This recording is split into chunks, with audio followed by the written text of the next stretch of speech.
kepalanya ditancapi 5 tusuk konde perak itu lari laksana angin. Sebentar saja, dia sudah jauh meninggalkan gugusan bukit karang di Teluk Parangtritis. Memasuki sebuah lembah, dia memperlambat larinya.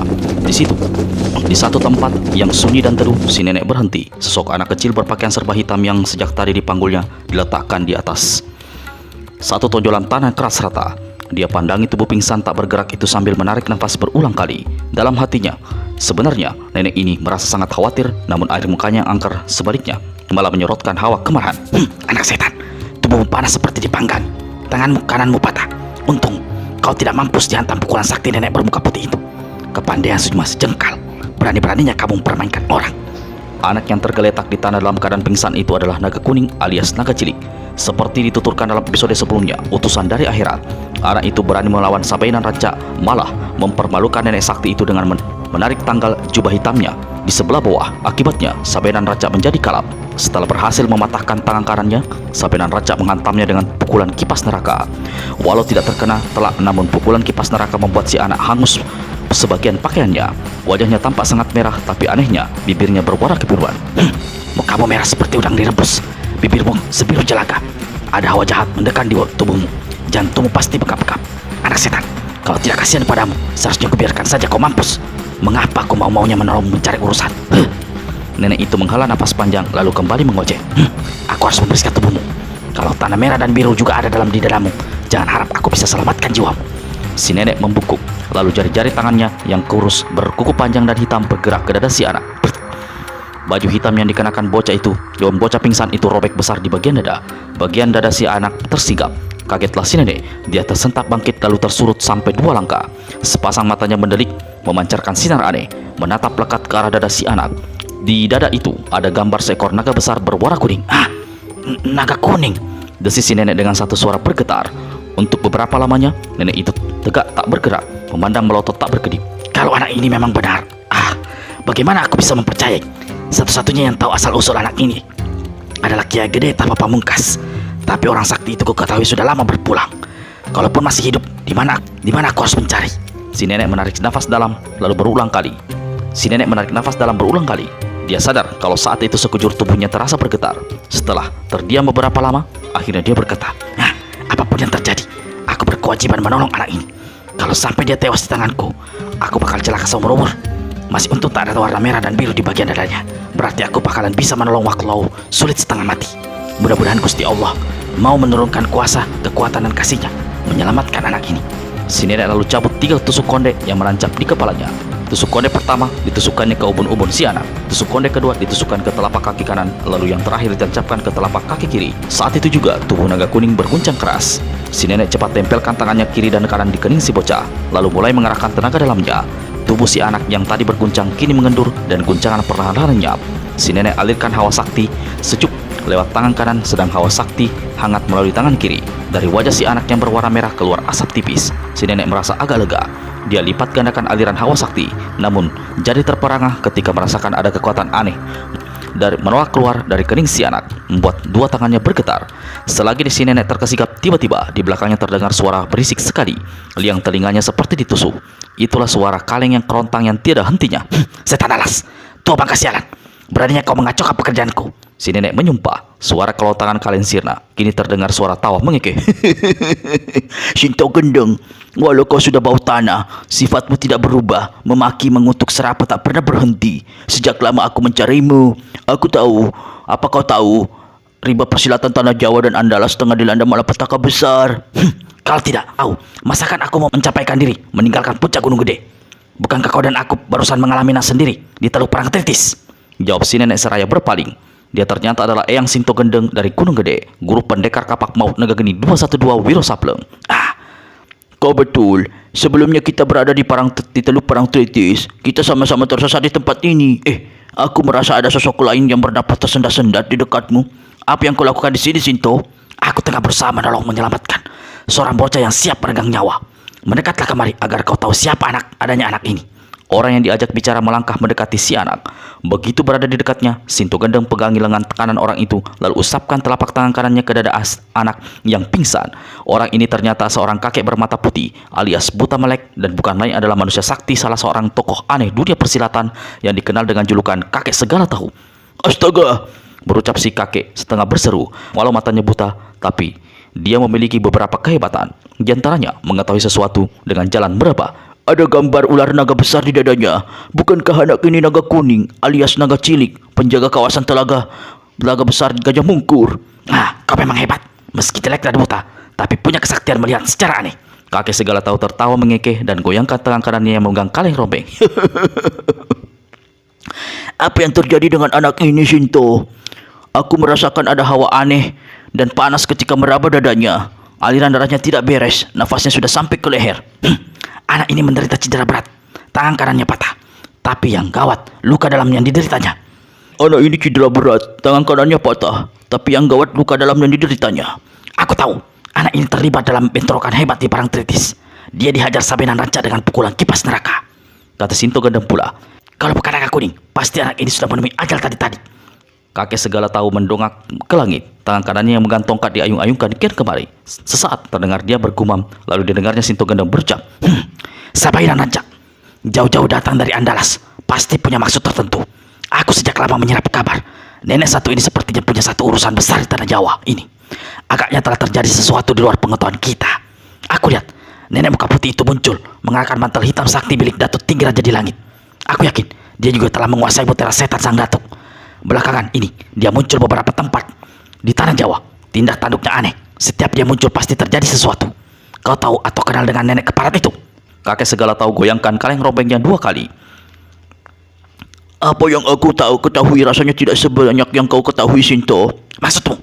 Seperti kau di masa muda, dulu nenek itu pernah bercinta dengan Sukatandika alias tua gila. Bukan cuma bercinta, tapi bunting dan punya anak, ujar Shinto Gendeng. Kakek segala tahu tertawa. Suaramu ketus, pertanda masih ada rasa sakit hati dalam dirimu. Aku tidak ingin membicarakan masa lalu sialan itu. Apa yang sebenarnya tengah terjadi di rimba persilatan tanah Jawa ini? Harap kau suka menerangkan. Jangan menyembunyikan sesuatu barang sepotong pun. Pertama kali aku bertemu dengan Sabenan Ranca adalah di Bukit Tegal Rejo. Waktu itu dia tengah menunggu kedatangan sobatnya bernama Datuk Angik Garang. Seperti yang aku katakan padanya, sang datuk tidak akan datang hidup-hidup. Ternyata benar, Datuk Angik Garang muncul naik gerobak, tapi sudah jadi mayat.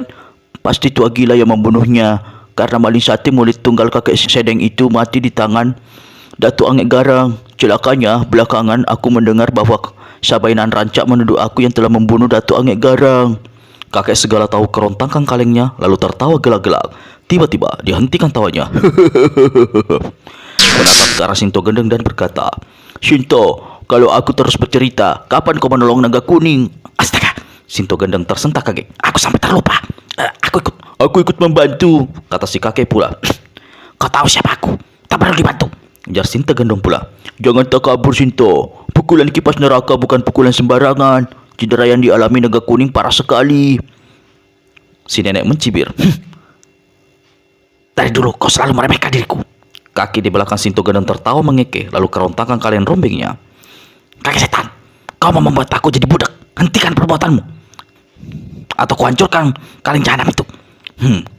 Rupanya kerontangan kaleng yang memang disertai tenaga dalam itu membuat sakit kedua liang telinga Shinto Gendeng. Maka kembali dia menyumpah dan mengancam.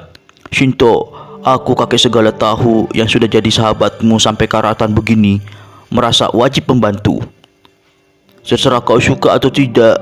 Ayo teruskan pekerjaanmu tadi. Obati luka dalamnya lebih dulu. Lengannya yang patah biar nanti aku yang mengurus. Si nenek pelototkan mata dan hendak memaki kembali, tapi akhirnya cuma diam. Tadi, sewaktu mengalirkan tenaga dalam ke tubuh si anak, dia merasakan seolah ada satu kekuatan yang menolak. Shinto Gendeng berpaling pada bocah yang tergeletak di hadapannya. Seperti tadi, perlahan-lahan dia berjongkok, lalu mulai mengalirkan hawa sakti lewat kedua tangannya yang ditempelkan di kening naga kuning. Tiba-tiba, si nenek merasa terganggu. Ada sebuah benda ditusukkan di pantatnya sebelah kanan. Jangan, apa yang kau lakukan? Teriak Shinto Gendeng marah. Kakek segala tahu tertawa mengekeh. Aku menempelkan ujung tongkat bututku di bokongmu, katanya. Tenaga dalammu bagaimanapun hebatnya tidak cukup untuk menolong anak itu. Lewat tongkat ini aku akan mengalirkan tenaga dalamku ke dalam tubuhmu. Lalu kau tolong meneruskan ke tubuh anak itu. Gampang saja bukan? Gampang dasmu, maki Shinto Gendeng. Kalau mau menolong, kenapa pakai menusuk pantat segala? Apa tidak ada cara lain yang tidak kurang ajar seperti ini? Soalnya hanya bokomu ini satu-satunya yang masih ada daging tebalnya. Bagian lain tubuhmu hanya tinggal tulang keropos. Habis berkata begitu, kakek segala tahu tertawa gelak-gelak. Si nenek memaki panjang pendek. Kalau kau tak suka, aku pakai tongkat. Kau lebih suka aku mempergunakan tongkatku yang lain. Tapi tongkat satu ini lebih pendek dibanding yang aku pegang.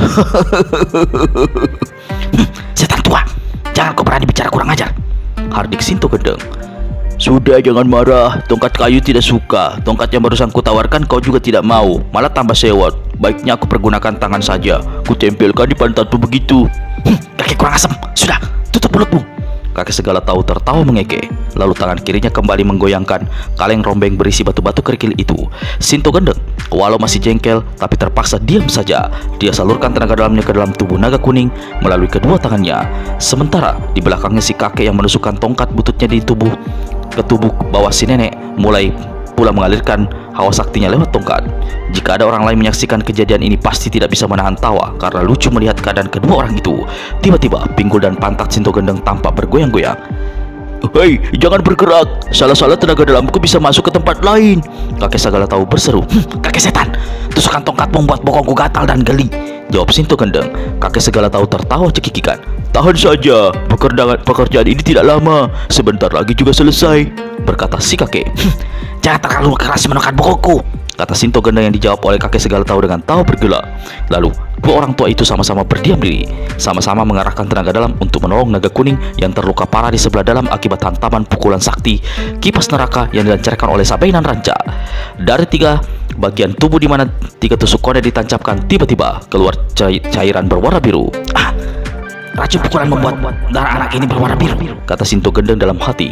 Sementara di belakangnya, kakek segala tahu yang bermata putih tampak tenang-tenang saja, walau sekujur tubuhnya telah basah oleh keringat. Darah bercampur racun mengalir terus. Bersama dengan itu, warna biru di mulut naga kuning perlahan berkurang. Wajahnya yang tadi merah berangsur-angsur berubah menjadi putih. Hawa panas yang mengaliri tubuhnya yang mulai berkurang. Begitu warna biru di sekitar bibirnya lenyap, darah yang keluar di tiga tempat tusukan kode berubah menjadi merah. Sinto Gendeng tarik nafas lega. Kakek segala tahu kerjitkan kening, walau tidak melihat, tapi kakek sakti ini bisa menduga apa yang terjadi. Maka dia segera kerontangkan kaleng rombengnya keras-keras, membuat Sinto Gendeng terganggu kaget dan tak dapat mengunci mulut menahan makian. Sambil memaki panjang pendek, Sinto Gendeng cabut tusukan konde di kepala dan dua kaki naga kuning ke kulit kepalanya. Di tanah, naga kuning yang tadi pingsan gerakan kaki kanannya, lalu dari tenggorokannya terdengar suara menggeru. Perlahan anak ini buka kedua matanya yang sejak tadi terpejam. Begitu melihat dua wajah orang tua angker, si nenek dan si kakek yang saat itu masih saja menusukkan tongkatnya ke pantat Sinto Gendeng, si anak usap-usap matanya saat lalu bertanya, kalian berdua sedang melakukan apa? Satu menungging, satu menusuk dari belakang. Bocah keparat, Sinto Gendeng mendam berat. Jangan kau berpikiran kotor. Kau kira kami ini sedang melakukan apa? Si nenek berpaling pada kakek segala tahu dan dengan tangan kirinya diakibatkan tongkat yang masih menusukkan ke masih ditusukkan ke pantatnya. Itu kakek segala tahu tertawa mengekeh. Bocah ajaib, syukur kau masih bisa bicara, tanda kau masih hidup. Bocah keblek, siuman kau bicara ngaco. Apa kau tidak tahu tengah berhadapan dengan siapa saat ini? Maafkan saya, Nek. Tentu saja saya tahu siapa kau adanya. Bukankah kau nenek sakti dari Gunung Gede bernama Sinto Gendeng, guru pendekar Roso Tudo Wiro Sableng? Bagus kau masih mengenali diriku. Aku dan kakek ini barusan telah menolongmu dari kematian akibat pukulan kipas neraka Sabainan Ranca yang berani kau permainkan. Naga kuning berseru tertahan. Saya anak yang tidak tahu diri, melupakan pertolongan orang. Nek, saya mengucapkan terima kasih juga padamu, Kek. Kakek segala tahu tertawa gelak-gelak. Ketika dilihatnya naga kuning hendak bangkit berduduk, si kakek tekankan ujung tongkatnya ke dada si anak hingga naga kuning kembali terbaring ke tanah. Pertolongan kami belum rampung. Tangan kananmu patah. Tiduran saja, aku akan mengobati. Awas kalau kau berani berteriak kesakitan. Naga kuning baru sadar kalau tangan kanannya patah. Dia pergunakan tangan kiri hendak menyentuh tangan kanan yang patah. Segala tahu pukul tangan kiri bocah itu dengan ujung tongkatnya hingga naga kuning meringis kesakitan. Dari dalam buntalan butut yang sejak tadi dipanggulnya, kakek segala tahu keluarkan sebatang rotan sepanjang 2 jengkal. Secara aneh, rotan itu dibelahnya dengan tongkatnya. 2 belahan rotan ditempelkan di lengan yang patah, satu di sebelah kiri, satu di sebelah kanan. Si kakek kemudian keluarkan segulung sobekan kain dan diserahkan pada Sinto Gendeng seraya berkata, "Tolong kau ikat kain ini di lengannya, tepat di sekitar 2 belahan rotan." Dengan merengut, Sinto Gendeng lakukan apa yang dikatakan kakek segala tahu. Selesai tangannya diikat, naga kuning bertanya, Apa saya boleh bangun sekarang, kek? Kakek segala tahu tidak menjawab, melainkan tiba-tiba ayunkan tongkatnya menggebuk lengan kanan anak itu pada bagian yang dibalut kain. Kalau tidak ingat ucapan si kakek, pasti saat itu naga kuning sudah menjerit kesakitan digebuki begitu rupa. Dia hanya bisa berdiam diri, pejamkan mata sambil menggigit bibir menahan sakit. Cukup lama, baru kakek segala tahu menghentikan gebukannya. Bocah, jangan kau berani melepaskan ikatan dan dua belahan tongkat sebelum lewat 2 hari, berkata kakek segala tahu. Ucapanmu saya ingat baik-baik, kek. Aku berterima kasih, kau menolongku. Walau barusan rasanya sama saja seperti kau mencincangi sekujur lengan ini. Habis berkata begitu, naga kuning mencoba bangkit berdiri, namun tubuhnya terhuyung dan hampir terjerembab jatuh. Anak tolol, walau kau selamat dari cedera berat, aliran darah dalam tubuhmu masih belum lancar, kata Sinto Gendeng. Lekas, lakukan sesuatu untuk mengatur jalan darah dan pernafasanmu. Mendengar ucapan itu, naga kuning lalu cepat-cepat duduk bersila di tanah. Tangan kanan diletakkan di atas paha, tangan kiri dimelintangkan di atas dada. Sepasang mata dipejamkan. Dia atur jalan nafasnya sedemikian rupa sehingga aliran darahnya yang kacau perlahan teratur kembali. Begitu dirasakan keadaannya lebih baik, anak ini baru berani berdiri. Walau masih menghuyung, naga kuning membungkuk dalam-dalam di hadapan Sinto Gendeng dan kakek segala tahu. Kakek segala tahu tertawa panjang. Sinto Gendeng, kalau anak itu adalah orang yang kau duga, sebetulnya kau yang harus memberi penghormatan padanya, bukankah begitu? Tampang nenek sakti dari gunung gede itu menjadi merah gelap. Melihat si nenek salah setingkah, naga kuning segera berkata sambil goyang-goyangkan tangan kirinya. Melihat keadaan lahir saya pantas menjadi cicitmu. Jadi siapapun diriku, mengapa kita harus memakai segala peradatan yang aneh-aneh? Mendengar kata-kata naga kuning itu, Sinto Gendeng tampak menjadi lega. Sikapnya kini menjadi lunak dan nada ucapannya tidak kasar lagi. Naga kuning, aku butuh beberapa keterangan darimu. Anak kecil sepertiku, keterangan apa yang bisa kau dapat, Nek? Bukankah lebih baik bertanya pada kakek segala tahu yang ada di sampingmu? Jawab naga kuning, lalu dia memperhatikan dada pakaiannya, seolah baru sadar kalau baju hitamnya robek besar di dadanya dan dadanya tersingkap. Cepat-cepat anak ini rapikan pakaian sebisanya. Aku sangat perlu menemui Kiai Gede Tapa Pamungkas. Apa kau tahu di mana dia berada? Malu setengah manusia setengah roh itu, siapa yang tahu di mana dia berada? Lebih baik kau menanyakan 100 hal yang susah. Masih mungkin saya bisa menjawab, jawab naga kuning. Sinto Gendeng menggerendeng dalam hati. Menurut riwayat, kau adalah satu-satunya orang yang selalu dekat dengan Kiai itu. Kau mendengar riwayat yang keliru, Nek. Sinto Gendeng berpaling pada kakek segala tahu di sebelahnya. Walau tidak melihat, tapi kakek ini tahu kalau dirinya diperhatikan, maka dia pun berkata setengah berbisik. Aku bisa tahu 1001 hal, tapi tentang di mana beradanya orang sakti merupakan satu dari beberapa hal yang tidak bisa kutembus dengan kesaktianku. Aku yakin anak itu tahu di mana beradanya sang kiai. Mungkin dia sudah diperintahkan untuk tidak memberi keterangan apa-apa. Kau harus memutar otakmu, Sinto. Sinto Gendeng kembali berpaling pada naga kuning. Kapan terakhir kali kau berada di Telaga Jajamungkur? Saya tidak ingat, Nek. Tempat itu bukan satu tempat yang indah lagi sekarang. Sejak orang yang menamakan dirinya Datuk Lembah Akhirat bermarkas tak jauh dari telaga itu. Aku sudah mendengar banyak cerita tentang orang-orang Lembah Akhirat. Katakan, apa saja yang kau ketahui, Naga Kuning? Tidak ada cerita yang lebih baik daripada datang sendiri menyelidik ke sana, Nek. Mendengar ucapan anak kecil itu, sejak tadinya Sinto Gendeng hendak meradang marah, namun dengan suara perlahan dia berkata, aku memang akan ke sana. Tapi banyak urusan yang harus kuselesaikan. Barusan saja waktu di Parangtritis, aku sempat melihat beritku Biro Sableng. Tapi dia lenyap begitu saja. Aku harus mencari anak setan itu lebih dulu. Dia berada dalam bahaya besar.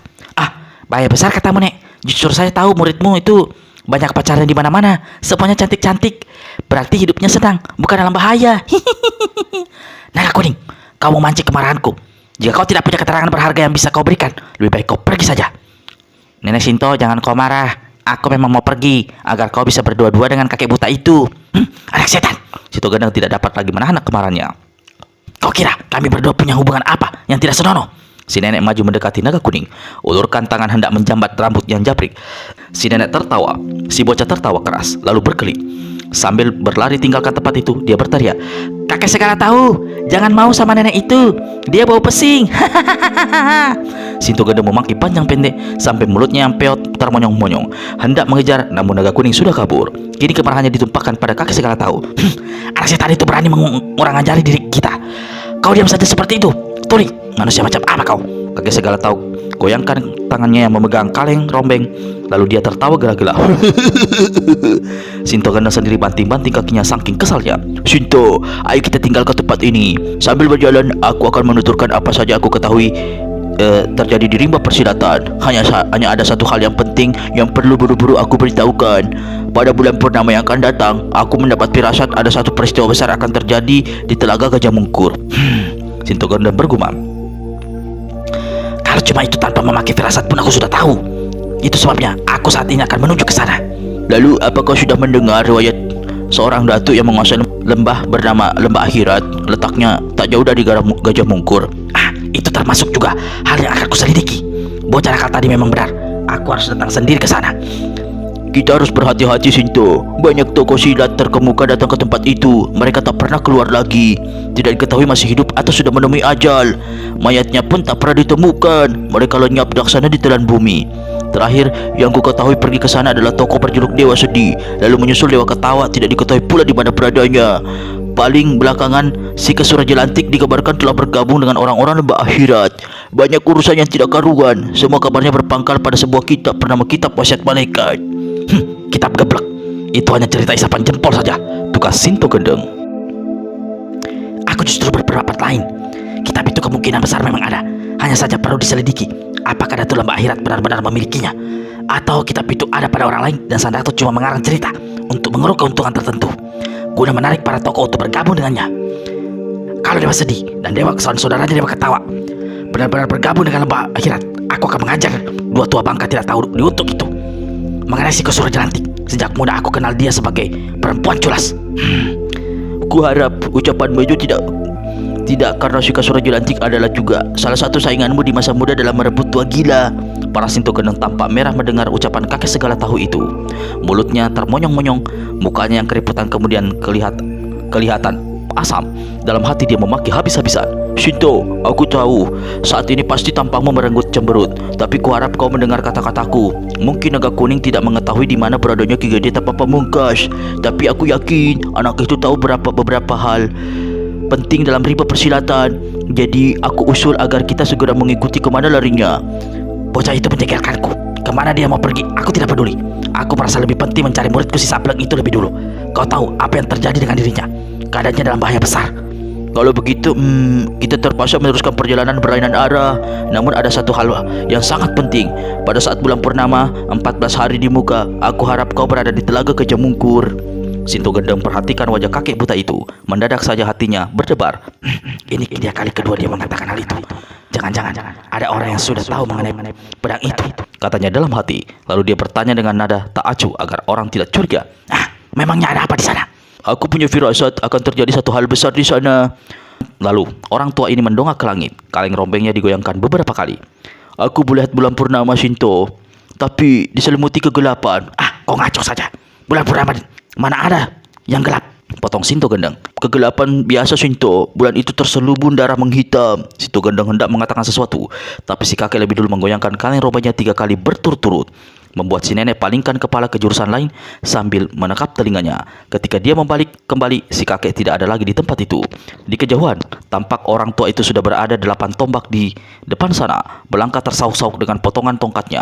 Di lain kejap, tokoh sakti yang pandai meramal dan mampu melihat banyak hal secara gaib itu lenyap di pemandangan. Ratu Duyung tak mampu berlari kencang karena dia harus mengimbangi pendekar 1-2 yang lari tertatih-tatih di belakangnya.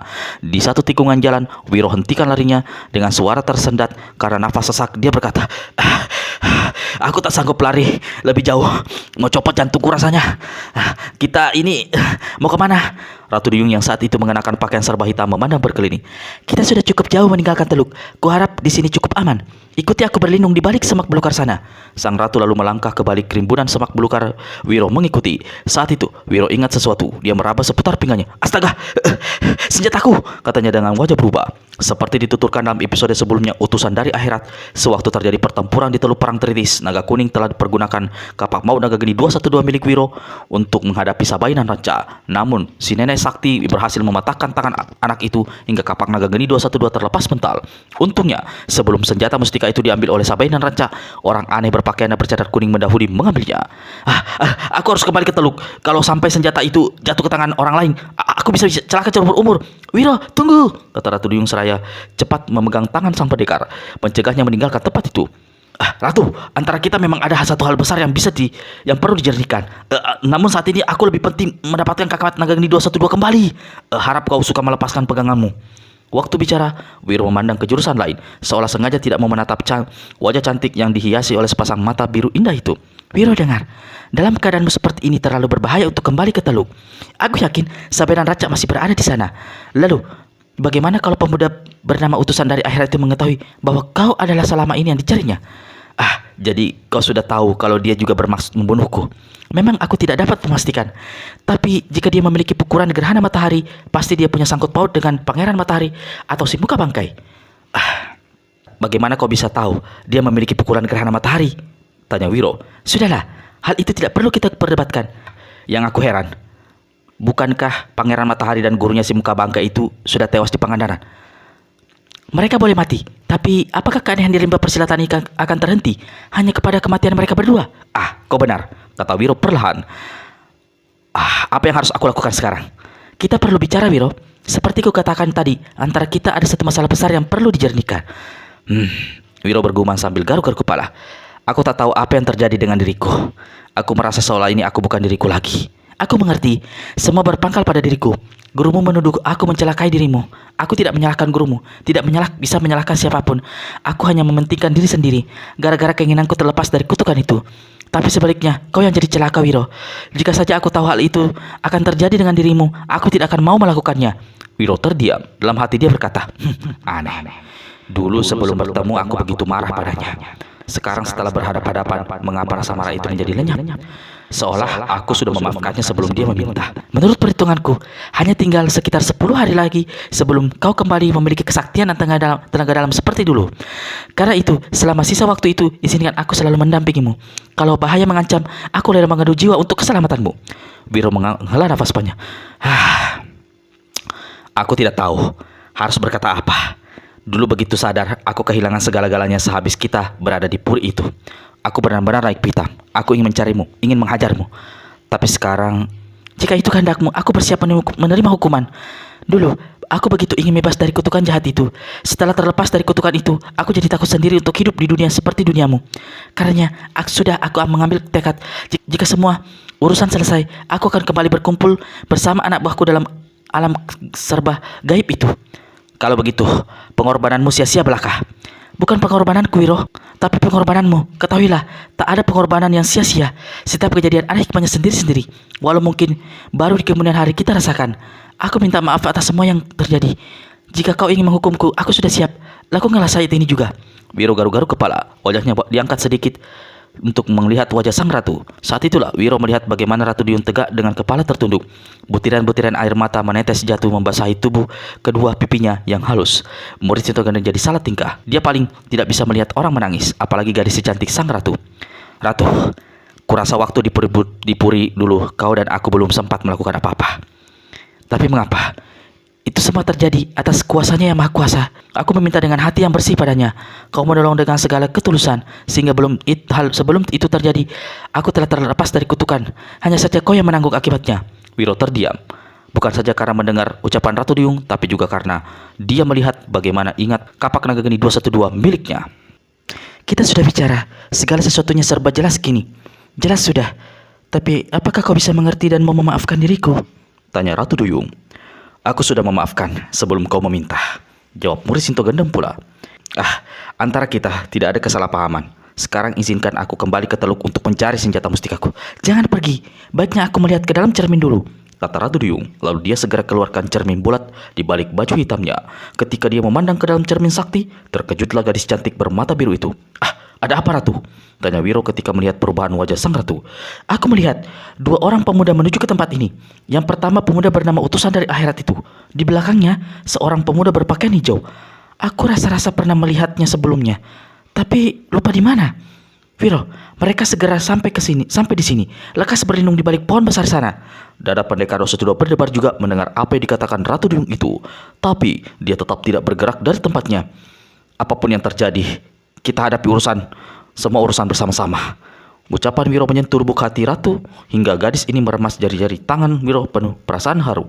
Niatnya untuk bersedia mati demi menyelamatkan Wiro jadi bertambah besar. Ratu Duyung simpan kacanya di balik pakaian lalu mendahului keluar dari rumpunan semak belukar. Wiro mengikuti. Belum lama mereka keluar dari semak belukar. Seperti yang dilihat Ratu Duyung dalam cermin saktinya, dua pemuda tampak berlari di kejauhan. Wiro segera mengenali. Di sebelah depan adalah utusan dari akhirat. Di belakangnya menyusul pemuda sahabatnya bernama Panji. Heran, bagaimana Panji bisa muncul bersama pemuda ini? Bukankah sebelumnya dia bersama Anggini dan iblis pemalu? Baru saja Wiro berkata dalam hati, utusan dari akhirat dan Panji telah sampai di hadapannya. Kau, kata utusan dari akhirat sambil menuju tepat-tepat ke arah Wiro yang berdiri 3 langkah di depannya. Tidak dinyanya, tidak diduga, pemuda yang tadinya kuanggap bersahabat ternyata adalah orang yang harus kubunuh. Wiro Sableng, sungguh mengenaskan kau harus mati di tanganku. Panji yang berdiri di samping utusan dari akhirat maju selangkah dan berkata, saudara, aku tidak ingin kau salah menurunkan tangan. Aku memang tidak tahu nama pemuda ini. Dia aku kenal dengan julukan Pendekar 212. Kalau kau mencari Wiro Sableng, orangnya adalah seorang tua renta, bukan dia. Utusan dari akhirat tertawa lebar. Pendekar 212 dan Wiro Sableng adalah orang yang sama. Kita barusan saja bertemu di tengah jalan. Aku menganggapmu sebagai seorang sahabat. Pemuda beranti mas, jangan kau berani menipuku. Aku bersumpah tidak menipumu, kata Panji alias Datu Pangeran Rojomudo. Aku pernah bertemu sendiri dengan Wiro Sableng. Orangnya tua, berambut dan berjanggut putih. Seperti diceritakan dalam episode pertama, Tua Gila dari Andalas, ketika berada di kerajaan di Pulau Sipatoka, Tua Gila secara main-main dan seenaknya telah memberitahu pada Raja Tua Datu Paduko Intan dan Datu Pangeran Rojomudo bahwa namanya adalah Wiro Sableng. Tentu saja, dia tidak pernah menduga kalau ucapannya itu di kemudian hari akan menimbulkan masalah seperti yang kini terjadi. Sementara utusan dari akhirat dan Panji bertengkar, maka Wiro sendiri dan juga Ratu Duyung merasa heran mengapa Panji mengatakan bahwa dia bukan Wiro Sableng dan Wiro Sableng adalah seorang yang tua renta. Ada yang tidak beres, bisik Wiro pada Ratu Duyung. Kukira begitu, tapi aku sudah bisa menduga jalan ceritanya. Tua Gila pernah menuturkan padaku bahwa satu ketika dia tersesat di sebuah pulau. Mungkin sekali saat itu. Kalian berdua berbisik-bisik apa? Utusan dari akhirat membentak. Sahabat, pemuda ini adalah temanku dan dia bukan Wiro Sableng. Lagi-lagi Panji berusaha meyakinkan. Rahang utusan dari akhirat menggembung. Jika kau memang sahabatnya, aku persilahkan bergabung dengannya. Aku tidak segan-segan membunuh kalian berdua. Dalam bingungnya, Panji kembali hendak berkata. Namun saat itu Wiro mengangkat tangannya. Padahal sebenarnya Ratu Duyung hendak bicara untuk membuat utusan dari akhirat menjadi tambah bingung agar Wiro bisa diselamatkan.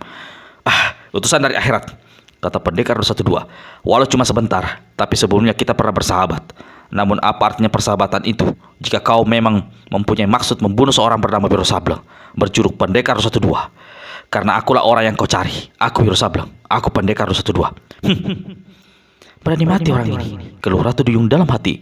Dia cepat melangkah maju dan tegak membelakangi Wiro. Sambil bertolak pinggang, dia berkata pada utusan dari akhirat, saudara, jika hatimu meragu, jangan sekali-sekali menurunkan tangan jahat, apalagi membunuh. Harap kau suka meninggalkan tempat ini dan jangan mengganggu sahabatku. Utusan dari akhirat tersenyum. Sia-sia saja kalau kau bermaksud melindunginya. Orang yang punya diri telah memberitahu siapa dirinya. Jika kau punya maksud menantang diriku, aku tidak keberatan menjadikan dirimu sebagai korban berikutnya. Berarti hari ini aku harus mencabut 3 nyawa sekaligus. Habis berkata begitu, utusan dari akhirat melompat mundur 2 langkah. Sepasang lututnya ditekuk, tubuhnya membungkuk. Tangan kanannya diangkat ke atas, udara mendadak menjadi redup. Ratu Duyung, lekas menyingkir. Dia hendak melepaskan pukulan gerhana matahari, seru Wiro memperingatkan. Meski sudah diperingatkan dan juga mengetahui kedahsyatan pukulan gerhana matahari, namun Ratu Duyung sedikit pun tidak beranjak dari tempatnya berdiri. Malah dengan sikap tenang, dia letakkan tangan kirinya di pinggang. Bersamaan dengan itu, sepasang matanya yang bagus tampak menyorotkan sinar aneh. Sikap sang ratu pertanda bahwa dia bersedia menghadapi tantangan atau serangan pemuda berpakaian hitam rambut gondrong di hadapannya. Ratu, aku melihat sapuan tanda hitam di sekitar bibirmu. Pertanda sebelumnya kau pernah terluka dalam. Jadi jangan nekat, Wiro berbisik. Sang ratu tersenyum kecil. Tanpa berpaling dia menjawab, ternyata kau masih bermata tajam walau dalam keadaan sakit. Tidak usah khawatir, aku sudah sembuh. Gurumu Eyang Sinto Gendeng yang mengobati. Apa? Kejut Wiro. Kapan kau bertemu dengan dia? Di mana? Nanti saja aku ceritakan. Biar aku hadapi pemuda kesasar ini dulu. Karena merasa khawatir, Pendekar Rosatudon maju selangkah mendekati utusan dari akhirat yang saat itu tegak semakin membungkuk dan tangan kanan diangkat ke atas sementara udara bertambah redup. Tahan! Tiba-tiba murid Sintoganda berseru, utusan dari akhirat, mengapa kau punya niat jahat hendak membunuhku? Apa hubunganmu dengan Pangeran Matahari? Sesaat, utusan dari akhirat terdiam. Namun, kemudian pemuda ini menyeringai lalu tertawa bergela. Pertanyaan orang yang hendak mampus memang harus dijawab agar di akhirat rohnya tidak jadi setan penasaran. Jawab saja pertanyaanku, jangan bicara tidak karuan. Kau sendiri sudah jadi setan ngaco sebelum mampus. Tukas murid Sintogendeng saking marahnya, rahang utusan dari akhirat menggembung, alisnya mencuat ke atas. Walau tampangnya tidak sama dengan Pangeran Matahari, tapi Wiro melihat seolah-olah pemuda di hadapannya itu telah berubah menjadi sosok sang pangeran. Hal ini membuat Wiro jadi bergidik karena menyadari bahwa dia tidak mampu berbuat sesuatu kecuali mengandalkan jubah sakti, koncono geni yang melekat di tubuhnya, serta ilmu silat orang tidur yang diberikan si Raja Penidur. Pendekar 212 Wiro Sableng, utusan dari akhirat membuka mulut. Agar kau puas, ketahuilah bahwa aku adalah adik satu Pangeran Matahari, murid kakek sakti si muka bangkai alias si muka mayat. Kau menanggung dosa dan tanggung jawab atas kematian kedua orang itu. Apa kau sekarang sudah puas dan siap menerima kematian? Sulit bagi murid Sintogendeng mempercayai ucapan utusan dari akhirat. Dia memang memiliki pukulan sakti gerhana matahari yang hanya dimiliki oleh si muka bangkai dan Pangeran Matahari. Tapi kedua orang itu sudah tewas di Pangandaran. Dari mana bangsat ini mendapat ilmu kesaktian itu? Sulit kuduga. Selain itu, tak pernah aku mendengar Pangeran Matahari punya adik seperguruan. Wiro membatin. Kau belum memberitahu mengapa kau ingin membunuhku. Juga orang lain, yaitu sahabatku Bujang Gila Tapak Sakti serta kakek tua gila. Kembali utusan dari akhirat sungkikan seringai. Waktu di pantai, bukankah aku sudah mengatakan padamu, membunuhmu dan dua orang itu adalah perjanjian keramat menjadi tugasku. Kematian kalian adalah takdir dari yang di atas. Jahanam, maki murid Sintogendeng dalam hati. Katakan, siapa yang menugaskanmu? Roh gaib guruku, si muka bangkai, jawab putusan dari akhirat. Seketika dilihatnya, Wiro tercengang melongo mendengar ucapan itu.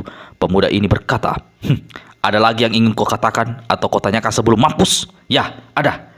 Kau tolol dan gila, punya guru dan kakek seperguruan yang sudah jadi hantu, jawab Wiro. Tampang utusan dari akhirat kelam membesi.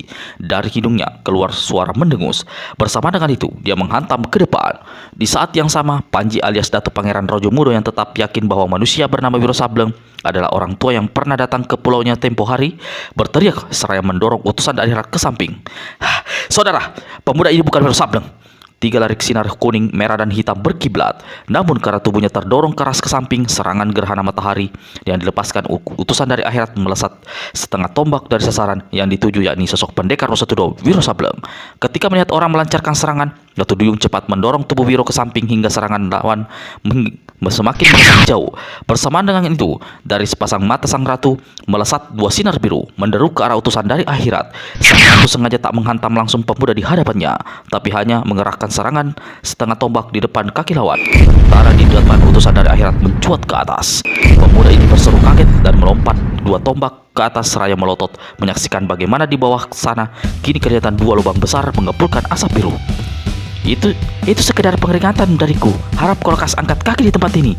Utusan dari akhirat memandang dengan mata berkilat-kilat. Tampaknya dia tidak peduli dengan ucapan Ratu Duyung. Dia sama sekali tidak beranjak dari tempat itu. Malah kini dia angkat tangan kanannya ke atas dengan telapak terkembang. Jahanam, bangsat ini hendak melepaskan pukulan telapak matahari, kata Wiro dengan suara bergetar dan sempat terdengar oleh Ratu Duyung yang ada di sebelahnya. Aku memberi peringatan, kau tetap bersikeras kepala. Kau memiliki kematian di usia muda, kata Ratu Duyung. Lalu tangan kirinya menyelinap ke balik baju hitam. Sesaat kemudian, sang ratu telah memegang cermin sakti. Cahaya menyilaukan yang keluar dari cermin dan melintas di wajah utusan dari akhirat membuat pemuda ini tercekat. Dia cepat melindungi matanya dengan tangan kiri. Percaya bahwa dia memiliki kesaktian yang mampu menghadapi gadis cantik di depannya itu, si pemuda tetap tak bergeming dari tempatnya.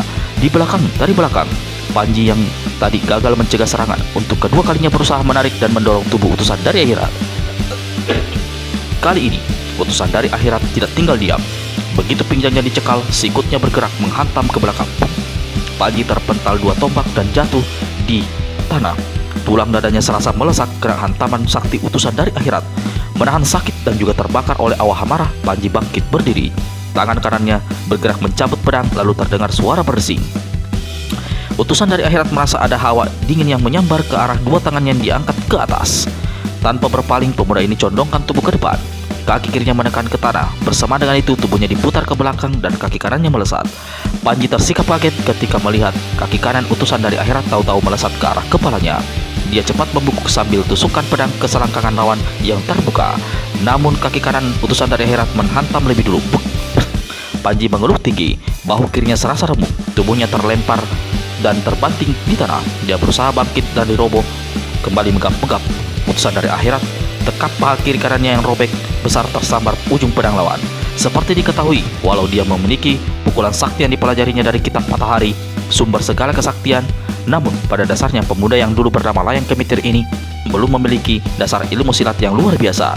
Itu sebabnya, walau Panji sendiri tidak memiliki ilmu silat tingkat tinggi, namun pemuda dari kerajaan Pulau Sipatoka ini masih sempat menusukkan pedangnya merobek paha kiri celana hitam lawan.